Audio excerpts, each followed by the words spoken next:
O mundo asiático acredita na reencarnação. Isso é, que a alma, o ego, o eu, que é um feixe de memórias, renascerá mais uma vez para uma vida melhor se eles se comportarem corretamente agora, se conduzirem corretamente, se levarem uma vida sem violência, sem cobiça e assim por diante. Então, na próxima reencarnação, eles terão uma vida melhor, uma posição melhor. Mas a crença na reencarnação é apenas uma crença, porque os que possuem esta forte crença não vivem uma vida correta hoje. É apenas uma ideia de que a próxima vida será maravilhosa. Eles dizem que a qualidade da próxima vida deve corresponder à qualidade da vida atual. Mas a vida atual é tão torturante, tão exigente, tão complexa, que eles esquecem a crença e lutam. Se iludem, tornam-se hipócritas e aceitam toda forma de vulgaridade. Essa é uma resposta à morte. Acreditar na outra vida. Mas o que é que irá reencarnar? O que é que irá continuar? O que é que tem continuidade na nossa vida atual? É a lembrança das experiências de ontem, dos prazeres, dos medos, das ansiedades. E isso continuará a vida toda, a menos que rompamos e nos afastemos dessa corrente. Agora, a questão é a seguinte: será possível, enquanto se vive com toda a energia, capacidade e agitação, terminar, por exemplo, com a ligação? Porque é isso que vai acontecer quando vocês morrerem. Vocês podem estar ligados à sua esposa ou ao seu marido, à sua pobreza.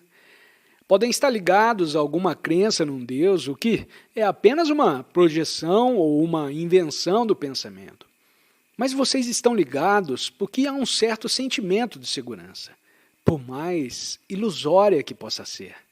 A morte significa o fim dessa ligação. Agora, enquanto vivemos, podemos terminar voluntariamente, facilmente, sem qualquer esforço com essa forma de ligação. O que significa morrer para uma coisa que vocês conheceram, uma coisa que vocês seguem. Vocês conseguem fazer isso? Porque isso é morrer junto com viver. Não separado por 50 anos ou mais, à espera de alguma doença que dê cabo de vocês.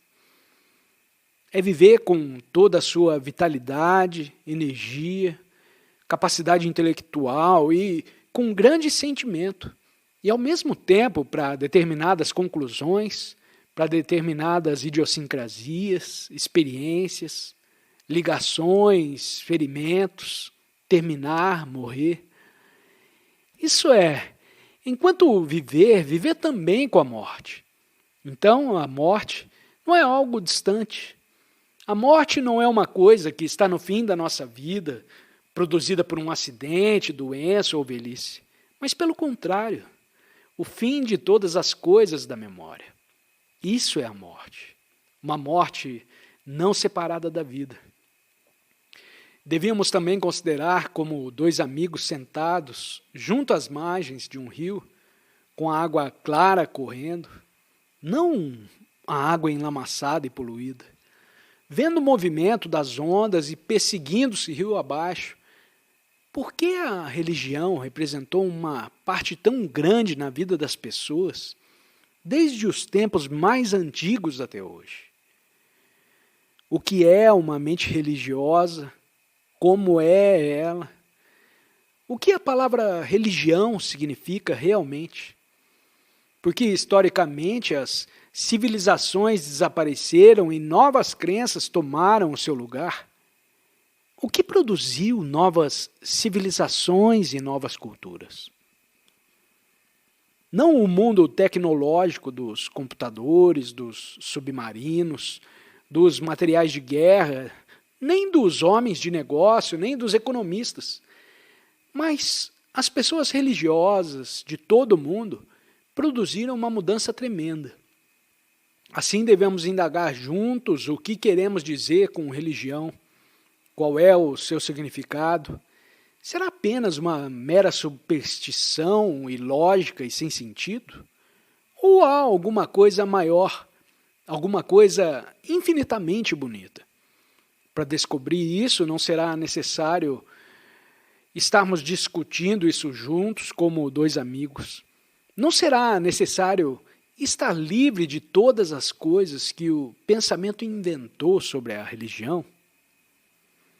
O homem sempre procurou alguma coisa além da existência física. Ele sempre pesquisou, perguntou, sofreu e torturou-se para descobrir se há alguma coisa que não pertença ao tempo, que não pertença ao pensamento, que não seja crença nem a fé. Para descobrir isso, devemos estar absolutamente livres. Pois se vocês se fixarem numa determinada forma de crença, essa mesma crença impedirá a investigação do que é eterno, se há essa coisa. A eternidade que está além de todo o tempo, além de toda medida. E assim devemos estar livres. Se somos sérios na indagação do que é religião, devemos ser livres de todas as coisas que o pensamento inventou sobre o que é considerado religioso. Isso é, todas as coisas que o hinduísmo, por exemplo, inventou com as suas superstições, com as suas crenças, com as suas imagens e a sua literatura antiga, como os Upanishads. Devemos ser completamente livres de tudo isso. Se estamos ligados a tudo isso, então será impossível, naturalmente, descobrir aquilo que é original. Vocês entendem o problema?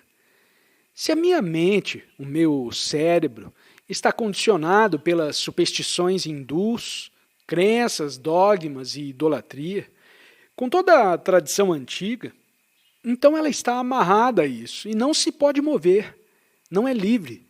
Do mesmo modo, devemos ser livres totalmente de todas as invenções do pensamento, dos rituais, dogmas, símbolos, dos sábios e assim por diante, do cristianismo.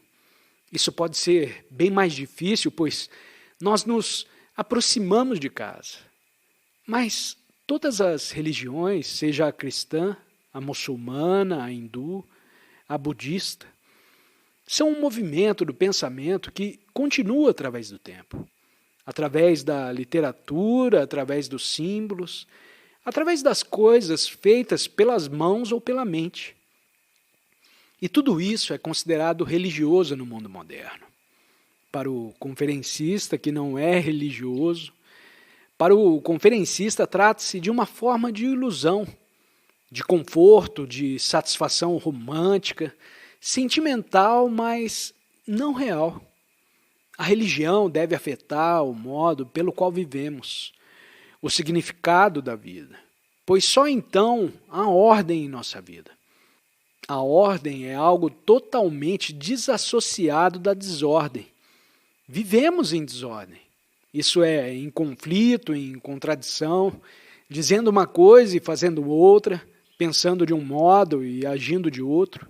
Isso é contradição. Onde há contradição, que é divisão, deve haver desordem. E uma mente religiosa está completamente sem desordem. Esse é o funcionamento de uma vida religiosa. Não todo o contrassenso que está acontecendo com os gurus e suas idiotices. É extraordinário como muitos gurus vieram ver o conferencista. Alguns porque pensam que eu os ataco. Eles querem me persuadir a não atacar. Dizem que o que você está dizendo e o que você está vivendo são a verdade absoluta, mas não é para nós, porque precisamos ajuntar essas pessoas que não estão tão adiantadas quanto você. Vejam o jogo que eles fazem. Vocês entendem? Assim imaginamos porque alguns ocidentais vão à Índia, seguem esses gurus, se iniciam, seja lá o que isso significa. Vestem roupas diferentes e pensam que são muito religiosas, mas retiram-lhe as roupas, detenham-nos, e indague-nos, e eles são exatamente como vocês e eu.